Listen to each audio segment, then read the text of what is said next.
There's the Something that Gwen. we have been seeing. The Gwen does go off of the board. There are a ton of priority picks available to be grabbed. But yeah, the Varus, Good call, when Bloxer. you don't ban it out on red side, I think it's such an easy B1 to be able to pick up for yourselves.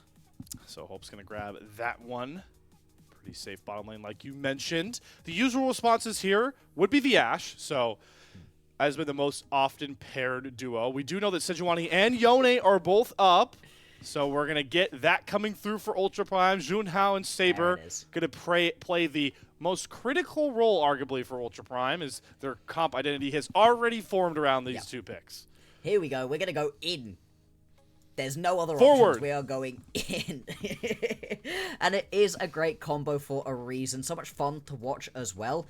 Ooh, the Poppy could actually be really good here to just be able to disrupt a lot of what you want to do right here. Tarzan and Flandre could both play it as well, so it gives you a little bit of extra flexibility potentially. It will be the Aurora to round things out right now. Now, this AL composition doesn't particularly have a unique identity right now, and this is what we've been talking about with them, right? They haven't necessarily been picking all for one thing. The Aurora kind of wants to go in, but in very specific situations. The Varus will see if it's going to be the lethality or the actual just step up and auto attack version of it. Yesterday we saw a couple of on-hit Varuses that just didn't get to hit anybody at any point. It's definitely a lot safer to play the lethality version. At the same time, not particularly squishy champions on Ultra Prime at the moment, so that is going to be an interesting thing to look at later on. Ultra Prime, very strong composition identity. Yeah, I will say, picking Ambessa knowing there's a Poppy is a slippery slope. We'll have to see how that looks. You've now given, wherever this Poppy goes, a couple of key options for canceling dashes with that steadfast presence. I'm glad that J-Span comes across for Ultra Prime, because with how flexible AL's comp is, you do need to take away some of those pretty powerful antidotes, especially knowing that this Varus could be lethality. Jace Varus is a very poignant poke composition. For AL, though, it's getting rid of Wako's champ pool, so the Kaisa band's really good, and the Ziggs, because they both actually fit pretty well into that forward composition we're talking about for Ultra Prime. Absolutely. Those are the sort of dive-in comps that you love to grab. I am a little bit surprised that we haven't been seeing any support bans right now. There's a lot of very strong support still available. Mel is going to be the pickup for Ultra Prime. Interesting. So that's support Mel. It has to be support Mel. It can't go anywhere else. Yeah. It can't go into either solo lane. Support Mel. Unless we're seeing something completely crazy.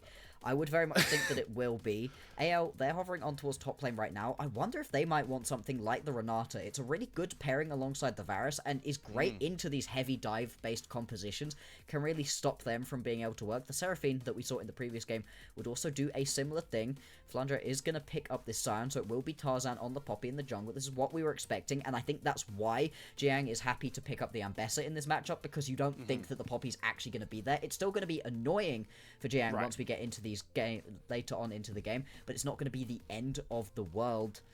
And as much as having something anti-dive could be good, all of the strongest engaged supports are available, and they do go towards it. This composition really doesn't have any recourse for itself. Once again, they need it to start working. So, okay, this is what I was curious about. Is Wako really about to play the first AP carry Mel in the LPL if this Rakan hover goes across? I'm glad you pointed out the Alistair, though. Beefy frontline for AL. Back to the Varus discussion. This is as clear-cut of a game for me to be playing that on-hit Varus, because you called it out.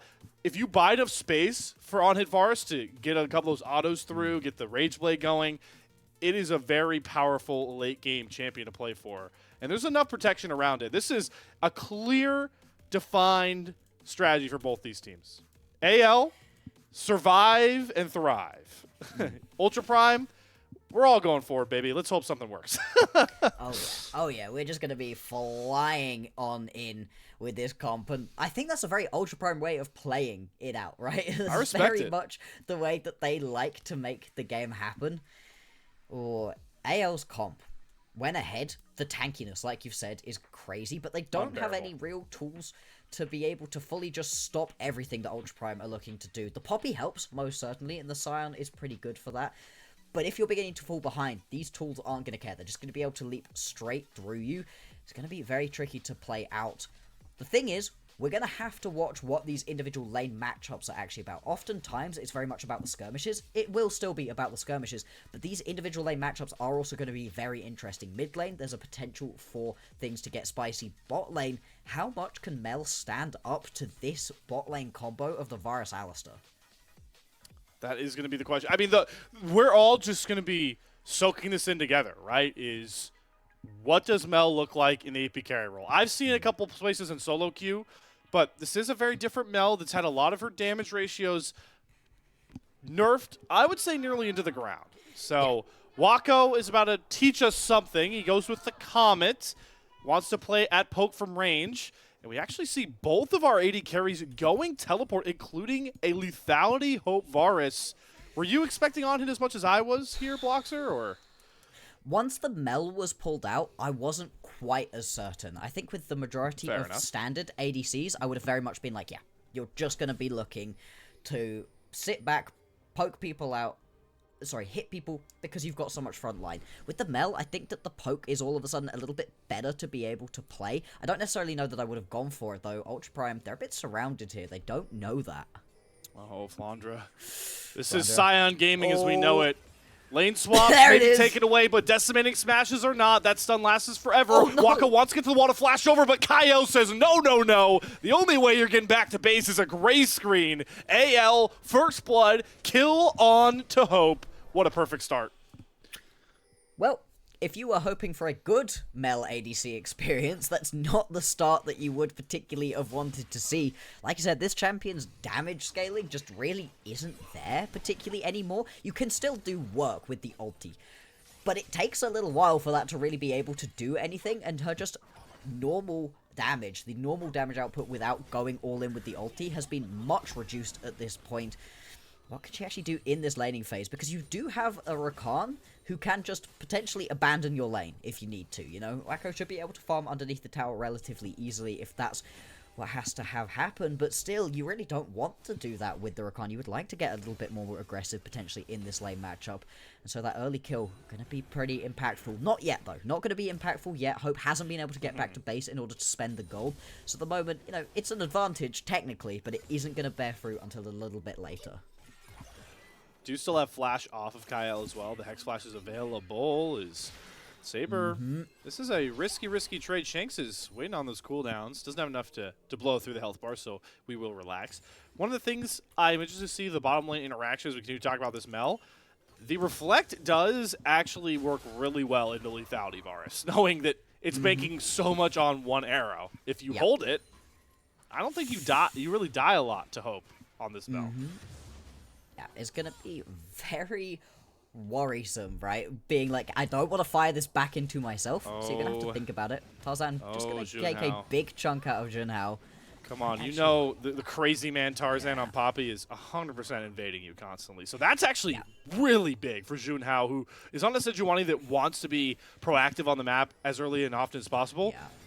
No more red buff, no more Krugs. Going to be really far behind when it comes to XP in this early stage. Is Kael. This stun should land on a Xiaoxia. Ignite comes across that last arrow, comes through the blitz of arrows as well. 2-0 start for Hope on this Varus. Exactly what we need to see from AL off that lost RNG. Yeah, they needed to show us that they are still here to play. They're still the AL that we knew from split number 1. And this is the power, right, of the combo right here. Hope Kael just doing so much work because it is likely to be that poke Varus. Getting these early kills critical for getting yourself towards this build as quickly as possible. You don't want to be behind the curve on poke Varus because you just won't deal any damage with the lethality. If you're ahead, though, you can chunk out even the tanks because they won't be able to get to their items when they need to. Tarzan, once again, just going to step to Junhao, and he's more than happy to do this. Junhao, you do not win this one. No, you don't. Steadfast Presence going to help the cancel. Shanks had first roam from mid, but he won't swing over. It's actually Zhang who has the push into Flandre's Scion. Doesn't matter. Scuttle is an AL fan and pass back towards the mid lane and gives Tarzan another camp to steal away from Junhao as he continues to just play completely on the defense. And yeah, you called it. If Junhao was a bit later going to that brush, I think Tarzan straight up finds that solo kill. But instead, he might look to help out his top lane. This guy just wants to cover the entirety of the top side of the map right now. Oh, yeah, very lucky right there for Jiang that that ward was just about still alive. If it had been a little bit more delayed, if Tarzan had have stuck around in his opponent's jungle for a couple of extra seconds, the ward would have fallen, and that was a very gankable Ambessa at that point. Doesn't end up happening, and it's just going to be those 2 kills down towards the bottom side of the map. We've got an initial Hextech Drake, very impactful if you can pick it up for yourself, stats that everybody loves to use, and a minute until the grubs. The grub fight is where I'm going to be looking. Who decides to roam over? Because right now, Tarzan is running the jungle. See a lot of teams also maybe look for a full lane swap. That's what Thunder Talk went with last time up against RNG. It's going to be a pretty open back timer for Hope and Kael to maybe play for that. We've talked about it endlessly. LPL has been a big fan of the grubs. So topside orientation in the early phase is always a priority, especially when you're up 2-0 on your snowball AD carry in this Varus. You can already see Kael moving towards that grub pit. Yeah, immediately going to be moving his way on over to these grubs. Exactly as you want to be doing with this Alistar. You and the Poppy are so good at stopping what it is that Ultra Prime want to be able to do for themselves. You can see them moving up into their opponent's jungle so boldly right now. Oh, and Xiaosha, that's not your territory, my friend. Kael just gonna ward him away. Junhao is homeless, man. He is a bully. He has not gotten to fully take his grubs without interruption this entire game. I mean, he does win most of them on the second turn, but this is just AL letting Ultra Prime know that the river is off access to them. Yeah, river is a no-go, and the jungle is already a little bit risky. And because you know exactly where Junhao is going to be right here, very easy to go and pick up these grubs. Will the response onto the Drake be fast enough right here? Because Junhao had to take a recall right there. Now back out onto the map. He's got a Giant's Belt and a Ruby, so is in an okay spot in terms of Sejuani power at this point. But still not necessarily sure that this means he's going to be able to easily pick this one up if Tarzan moves down. No, instead they are just going to do this as a 1-for-1 trade. Yep. They've done the lane swap as well. They're buying even more wave space. Further AD carry is Shanks in a bit of a predicament, but Saber does have to return that spirit form, so he will be safe. I like AL macro approach to this game right now. They are just moving and humming across the map. Lane swaps, sectioning off jungle camps from Junhao, and making it just so hard to even take a dragon. Do not allow Ultra Prime to get comfortable in this game. This team, very much, once they start to get ahead, seems to be pretty good at being able to run through a game. AL were obviously able to stop that in the previous one, but since you've already got yourself the advantage in this one, just keep the pressure up, constantly make it uncomfortable for Junhao to be able to play this one out. The Sejuani, such a strong pickup in this meta at the moment, picked alongside this Yone is a great combo for a reason. Misses that one, though. That's unfortunate. Shanks, despite the fact he had Kael in the area, may well have gone down there. A lot of damage would have been done. These Sejuani players, man, and their drift tech on this Glacial Prison. It's fun to watch when it lands, but it's a little awkward when it doesn't. Shanks a bit quicker with his reaction time, so that ult does go down. And as we continue to talk about it, Ultra Prime really need to find angles to fight back into this game early with how proactive and damage-oriented this comp is. So every time you see Glacial Prison go down, those next 2 minutes, it's looking harder and harder for Ultra Prime to try and claw back in this gold lead and also just resource lead, because 6 grubs is not something you ever want to give up in the LPL.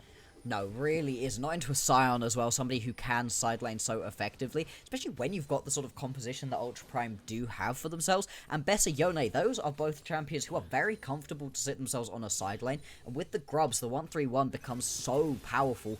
Without them, although it's still something decent that you could try to play around, it's just not got that same level of oomph to it.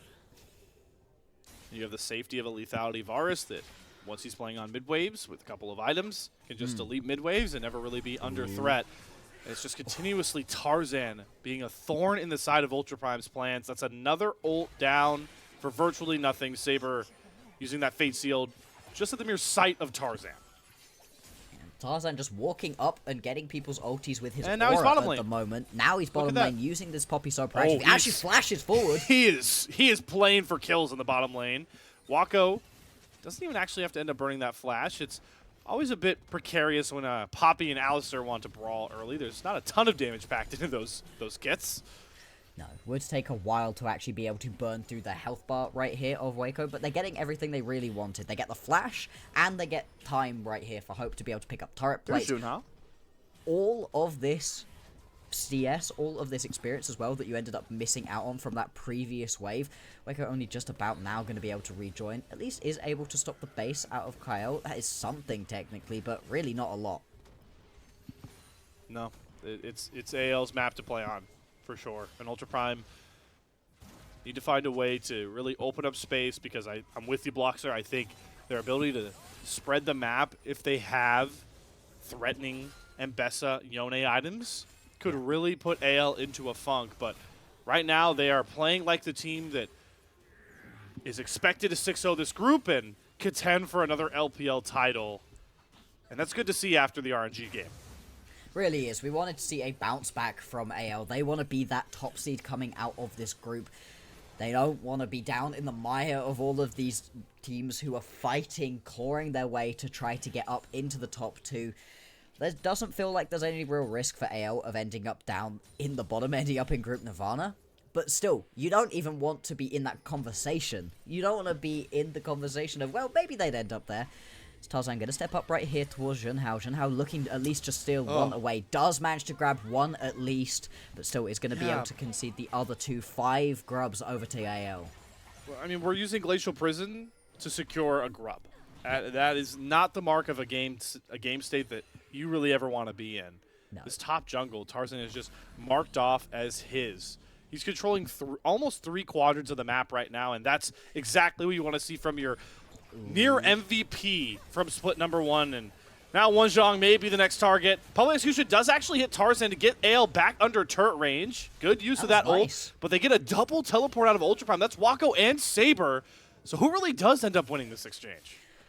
Very much AL, because look, you've got a big minion wave being pushed underneath the mid lane tower. You're going to have to blow your final teleport of the game onto Jiang to go bot lane right now and respond to this play.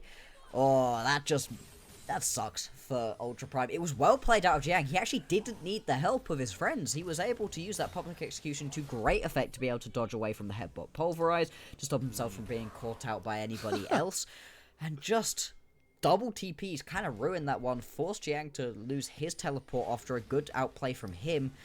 At least he's managed to pick himself that first item, so this is going to be a pretty strong Mbessa, and we do have another Drake spawning in just a couple of seconds' time. For the minute, there's a little bit more pressure around the area for AL. They're getting to establish themselves a little bit of mid lane priority 2, but it could still be something contested right here, as Junhao's just headed back to base. We'll be back down here in time if there is to be a fight. Bot lane swing towards the mid lane is we start playing for opening up more and more of the map. The best way to do that is knocking down that mid tier 1. And now Ultra Prime are in a spot where they can try and start leaning on some of this side laning. Their solo lanes are not particularly behind in any aspect versus who they'll be facing in Shanks and Flandre. But the time is definitely ticking. Flandre is going to get to a point with that Soul Furnace, where he's going to have so much more health. Ooh. So maybe they'll finally look for a pick here. That's a great flash from Xiaoxiao to get a double charm down. But Between Worlds from Shanks buys him more than enough space. Kael's Unbreakable Will is really hard to get down, and the Keeper's Verdict is going to save him. Tarzan to the rescue. Oh, that feels so bad for Ultra Prime. They blow everything to try to pick themselves up those kills right there. Plenty of damage done. Resets are going to come through. Maybe they get the Drake off the backside, but Tarzan still wants to fight right here. He is not done. He wants all of the smoke. But now it's Xiaoxiao's turn this time to limp away from a fight with 1 HP. The Cloud Drake cannot secure a kill. He is not an AL fan. Oh, nearly though, nearly. Xiaoxiao had to turn tail and run right there. Hope dealing mass damage right now. Youmu's already completed this lethality virus, getting great things done. And on the backside of this one, Flandre taking plates on the Scion. And Drake still gonna be started up right here by AL first. Ultra Prime, they're getting turned around, run about at the moment. They are in full reactionary tempo on this map state right now. And those plates soon are going to become turrets and allow for AL to really shut down the threat of this Yone and Mbessa. And without a lot of those key ultimates up and not a lot of cover, it's really hard to match the wave clear that Shanks has, Hope on this Varus has by this point, and the innate takiness of Flandre. Time is just ticking. I cannot stress enough how proactive we need to see Ultra Prime be, despite how narrowly close they came away to getting some kills. Exactly, and it's interesting as a situation for Ultra Prime right here, because yes, they need to play proactive. Falling behind in this matchup is doom, but at the same time, their champions would really like to wait a little bit. Mel starts dealing massive amounts of damage at 3 items. Saber would love 3 items as well before his Yone really begins to pop off. But you don't have that time. You can't just sit around and wait for this to happen. The fact they've gotten themselves no kills so far, despite trying so hard, despite using so much, it's not that they haven't tried to be proactive, it's just not working. They're definitely trying, though. I mean, these brush stacks. Junhao has just been read like a book by Tarzan. It's like Tarzan was the author of the scripture this guy's reading while playing Sejuani. Everywhere Junhao has been, Tarzan has been, and this game really encapsulates the difference a guy like Tarzan can make for his team. The spirit of AL, as their coach pointed out in that awesome interview prior to us getting to split 2. And he's been just that, the general for this team almost. Been such a key member, and let's see what he can do in this one, because hey, they need to just clean house with this one, right? They really need to just take down Ultra Prime here, see what they can do. As we've got quite a few members hanging around towards this top side. Now, with the Herald spawning, hang on, Shank. Oh, Shanks, this is not the position to be in. Finally, the stun chain lines up, and a big kill over Ultra Primer on the board. Flandre teleports up here just a bit late. Shanks without flash, playing a bit too big for his britches. Yeah, just stepping up a little bit too far and giving over the first kill of the game right here to Ultra Prime. Not going to be ideal. Still, was a good couple of ultis used, so this fight around the Herald going to be a little bit harder for Ultra Prime to play out. And Shanks does have the teleport to be able to rejoin his team if needed. Jiang going to be able to take down this tower in the bottom lane, so they're not losing out right now. This is better out of Ultra Prime. They're at least getting themselves a foothold back into this game. Still, the actual objectives are falling in AL's favor again and again. It really doesn't feel like Ultra Prime feel comfortable stepping up in a 5v5 at the moment. They are starting to spread the map a lot better. Cross-mapping is polishing itself more and more. The Rift Herald traded for that first turret. And we are in a rare territory, Bloxer. I don't know if you noticed why. We are going to have feats of warfare decide the feats of strength. You don't see that happen too often, folks. Yeah, it's quite surprising to see it happen like this, right? Usually you end up seeing it fall quite a lot earlier because people are bloody in the LPL. They like to fight. This has been a very calm game. Well, it's ended up being a very calm game, as much as Ultra Prime would have liked it to have been a lot more aggressive early on. We'll see who's going to be able to step to, who's going to be able to actually pick themselves up. AL only needing one more kill is going to make this a little bit easier for them, but we could well see another big team fight happen. Really is going to be anybody's games for these feats. And AL, they are still in advantage in this game, up by almost 2,000 gold. It's not a massive lead, 17 minutes in, but it is still something that they can play around, and it's where the advantage is at the moment. 1.5 of that is on Hope at the moment. 2 items completed. Now the Edge of Night going to be that much safer once we get into these fights. I'm glad you pointed out the Edge of Night, because the first 2 items come across for Hope, and it plays right into how safe AL want to be on the map, knowing that Sejuani, Yone, and Bessa engages are the real bread and butter of Ultra Prime. Now, you got to respect the Edge of Night. You can't just throw Glacial Prison Hope's way. You can't look for a snare off of this Mel if that is up. You can't look for a char for Xiaoxia if that's up. Can't understate how much one item is really going to limit Ultra Prime's ability to shut down, as you mentioned, one of the strongest members on the map right now for AL, that is Hope. But our attention has to drift back towards the bottom side of the map because we have a pretty integral Chemtech Dragon coming up and Voracious Otacon not far behind, with us only having 3 kills in about 20 minutes time. Yeah, it was always going to be a Voracious in this one. This is one of the slowest early games that I've seen from the LPL. So far, the team's sort of just feeling each other out. Everybody going to be arriving for this play. Flandre is in the side. He's got himself the ulti as well. This could be a huge one if he's actually able to land it. Although, looks like Drake going to be started up right here by Ultra Prime. This is the first time they've actually started up an objective for themselves. Yeah. All right, I want to see them commit. Let's fully commit to this dragon or try and swing and cover mid. They're just going to burn through the dragon. All right, so they're comfortable trading mid-tier 1 for a Chemtech Drake. They are going to allow Tarzan to get a second crash here. You don't want to chase the Poppy. So good recognition from one of the veterans of the LPL. Ultra Prime, Glacial Prison down on the Flandre just to respect the might of this Scion. Chase's Corruption going to find its mark onto Junhao, but it's just a bit of poking and prodding on both sides. But the power of those grubs really shining through. Shanks is able to actually sneak and burn down the mid-tier 2. That is 2 turrets for a lowly Chemtech Drake in the favor of anyone's legend. Very much going to be better for AL in that situation. They're able to get a ton of gold off of the back of that one. Open up the mid lane as well so much. It's just going to allow them more access to their opponent's jungle, quicker rotations to everything key. Flandre's getting jumped here, but he doesn't care. Why would I don't even think you had to burn ult. I don't even think you had ult there. I mean, there's no no Glacial Prison, and you are, like, already 4,000 HP. And Tarzan and Kael are stood They're right there. Yeah.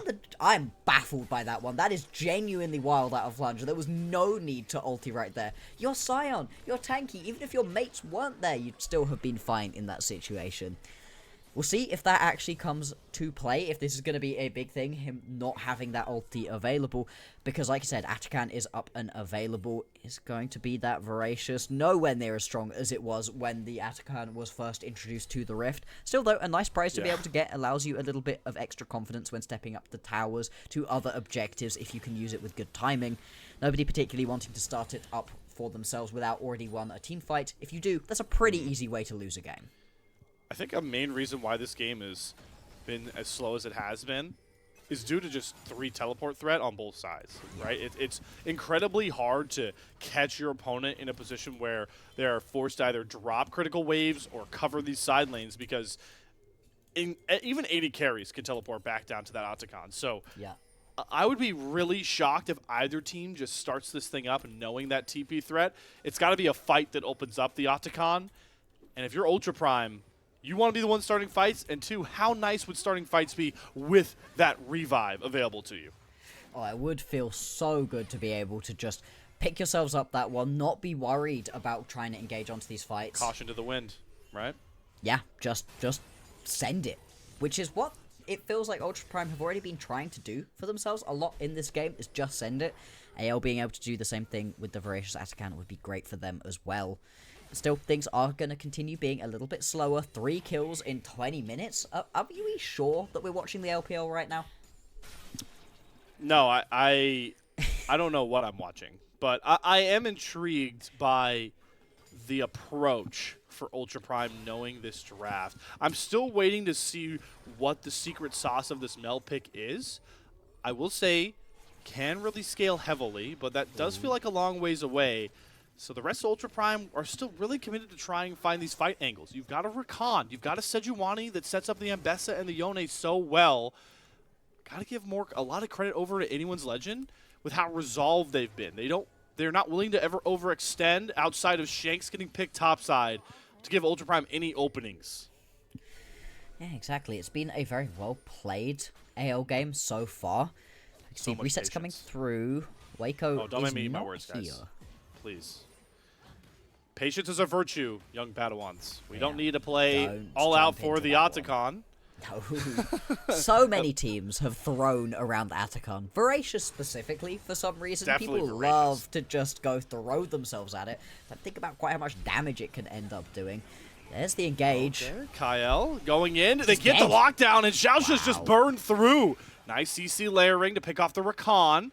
But AL, once again, they don't want to give an opening for Ultra Prime to start a fight. They know Rakan is in a big credence for Ultra Prime to be able to play through their composition. So who do they lean on? The Scion that eats damage like cereal for breakfast. That Keeper's Verdict was so interesting because you knew that Saber had to come back to his spirit form, and now we're just breaking out all the locks from this game. Ults galore flying on each side, but it's Tarzan and Kael that do end up getting out. One Shang teleported just a bit too late, and look how much space Flandre buys. This guy ignores damage like flies on the human body.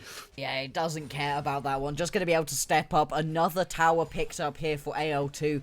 And this game, despite the fact it's not been particularly explosive, has still just been AL slowly choking out Ultra Prime. And Ultra Prime, again, they go for a little bit of a potential play, trying to engage, trying to step up. But he just steps up in the wrong spot. you can't step up here, and I love how quick Hope is to follow up with the Chains of Corruption here. Immediately, in they come, and once the Chains of Corruption lands, then you get the E-off from Kael, and there's just nothing you can do. The value that Poppy showing. Tarzan canceled the dash back for Xiaoxia, even through the Chains of Corruption. This Poppy getting all of its value from the draft. Like we talked about, though, AL was still a bit wary of starting the Otacon, so we go back to that same dance, battling for vision. And AL just hoping that Ultra Prime fall for the bait that is this Otacon, or maybe Flandre's Scion. Feels like we're right back where we were before that last fight happened. Kael, I mean, he's Hex Flashing to get rid of Blast Guns right now. That's how slow the pace of this game is. Oh, man, I do love to watch that, although this could potentially be the engage right here. Chains of Corruption are back up and available. So you do have the follow-up to that initial bit of engage, and the dragon is just sort of being taken on the backside.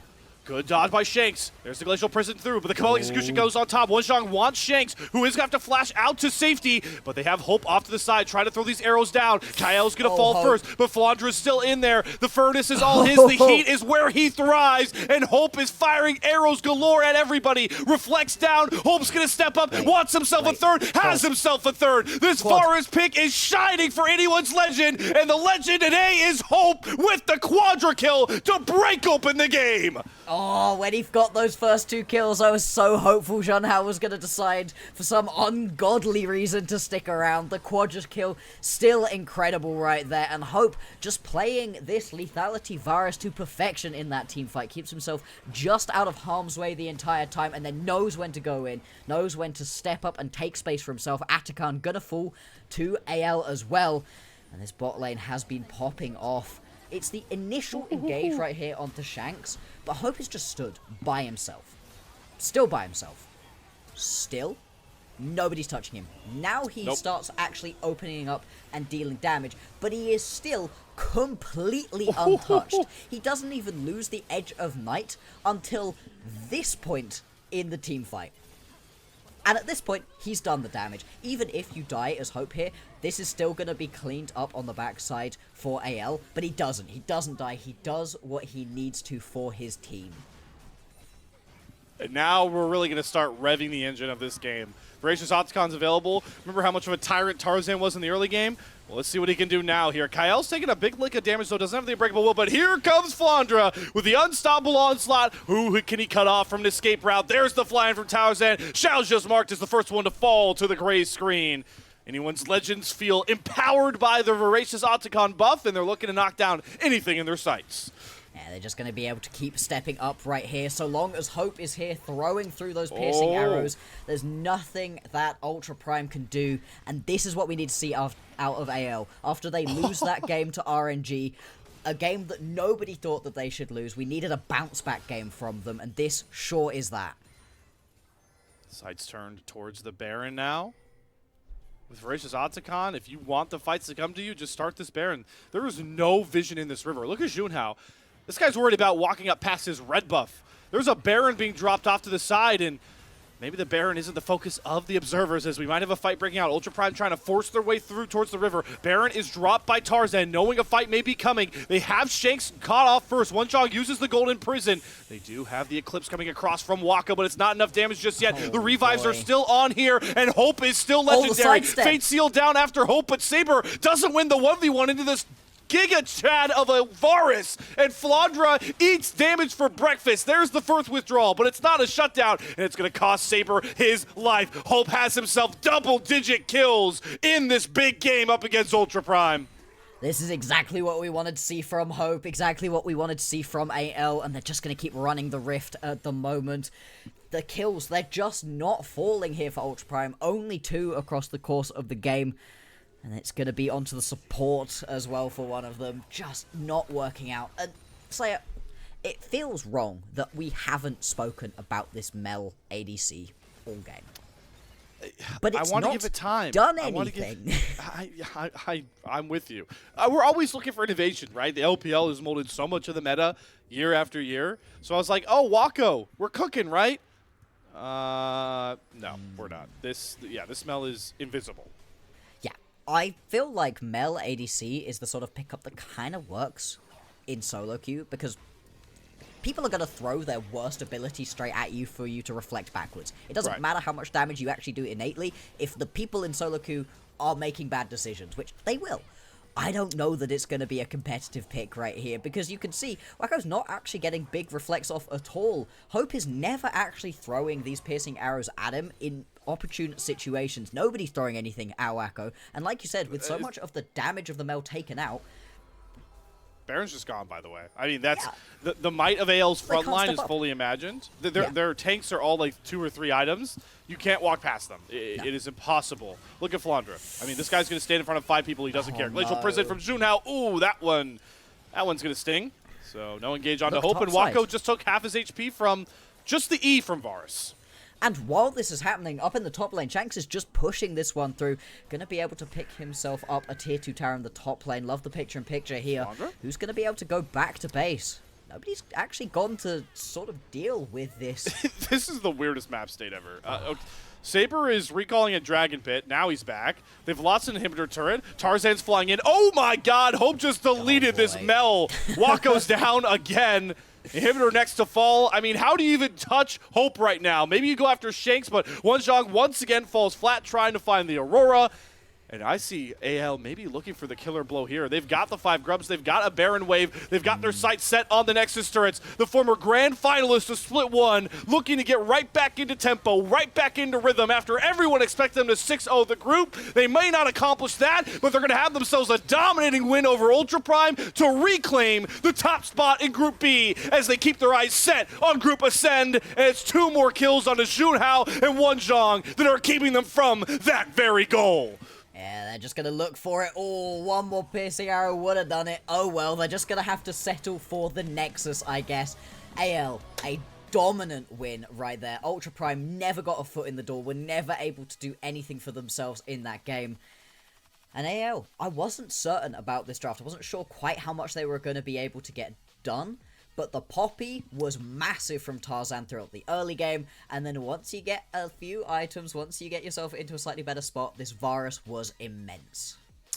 Yep, and Ultra Prime had a draft that, in the new dawn of League of Legends that is fearless, I would have been like, oh, this was a Game 5 draft, right? Yeah. Like we just have had a lot run of out of ADCs. Yeah. No, this was a best of 1 pick.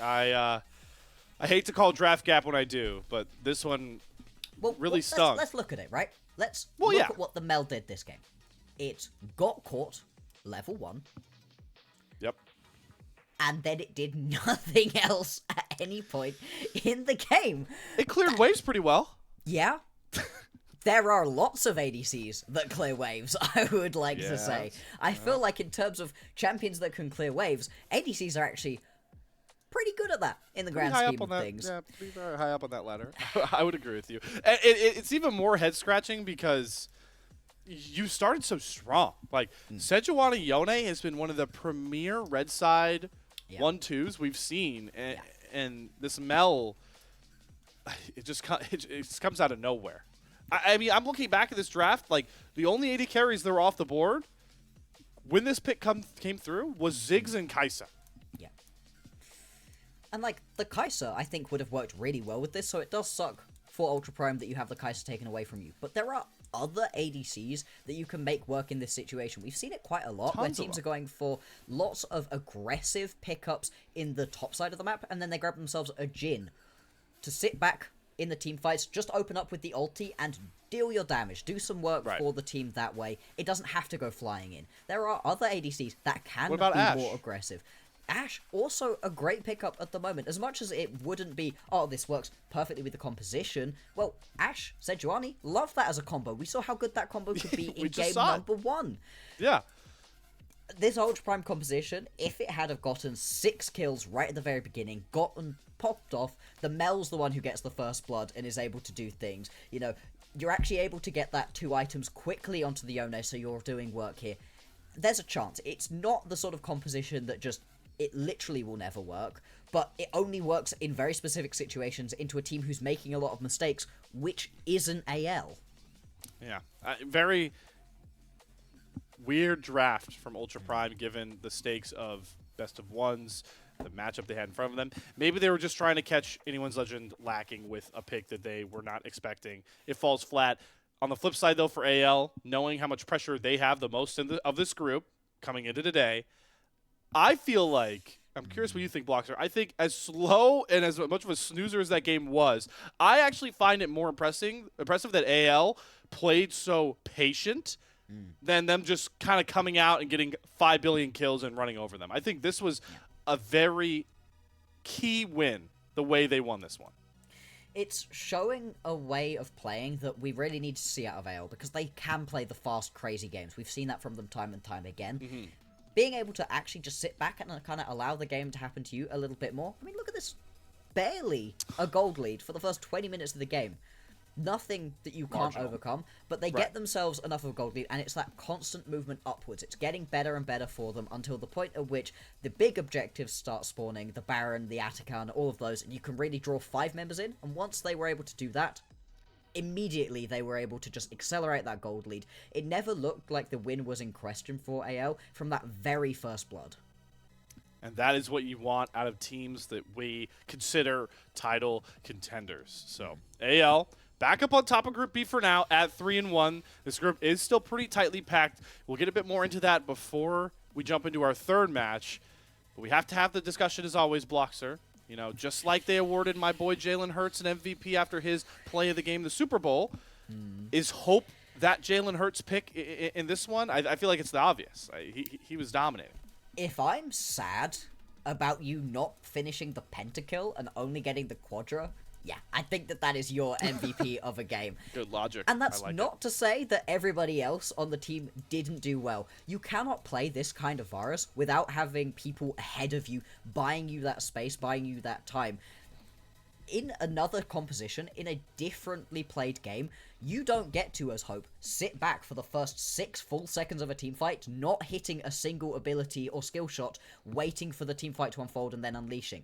But because he's got such tanky members buying him space, buying him time, then he's able to pick the correct moments to go in. I think Tarzan and Flandre also deserve a lot of credit for the way that this game played out. Tarzan especially for what he was able to do in the jungle early on, just make sure Junhao wasn't able to get an advantage for his team. That was critical to this game too. But Hope, he stole the show. He was just able to do so much. And you're seeing the replays. I mean, if we're slow-moing piercing arrows, do we even need to, like, waste any time with this MVP pick? I really don't think so. And the overarching theme here for AL, I know we're really early into Split 2 with, you know, building them out from this group. They've had their struggles. But going back to the conversations we were having as they made their playoff run, right, if we're going to see AL be an LPL champion team, you're not really worried about Flandre, Tarzan, even Shanks to a degree. It's, can this bottom lane play to the level as the rest of the squad? And it's good to see this game showed that they can do that. Yes, especially because they'd had a couple of games in the first round robin where it wasn't necessarily Hope being able to pop off in quite the same way. This virus looked like a great pick. It's the reason we were highlighting it during the draft phase, right, as a potential B1. So strong at the moment, but it's not just the champion. I've seen plenty of people take the B1 virus and then do nothing on it. You can find success with it. You can also find just horrible game states for yourselves. Hope played this one so well, a very well-deserved player of the game. 6,000 gold difference at the end. That really says it all with 100% kill participation. Yep, 11-0-4. The bar for a superstar level Varus game, lethality, is that one. So thank you very much, Hope. Congratulations on your player of the game. Good to see Anyone's Legend, a team we hyped up as a potential title contender for the LPL, looking polished as ever against Ultra Prime. They go to the top of Group B. They are at 3-1, but now we get into the real meat and potatoes of Group B. We've got 2 teams tied at 2nd and 3rd, and our 4th place squad not too far behind as well. And we've got a banger coming up, folks. Anyone's Legend will be taking on Thunder Talk after we return from the group. We'll see if our Titans are back to their godly glory or if Thunder Talk got some more magic from Split 1 in them. We'll find out after another short intermission.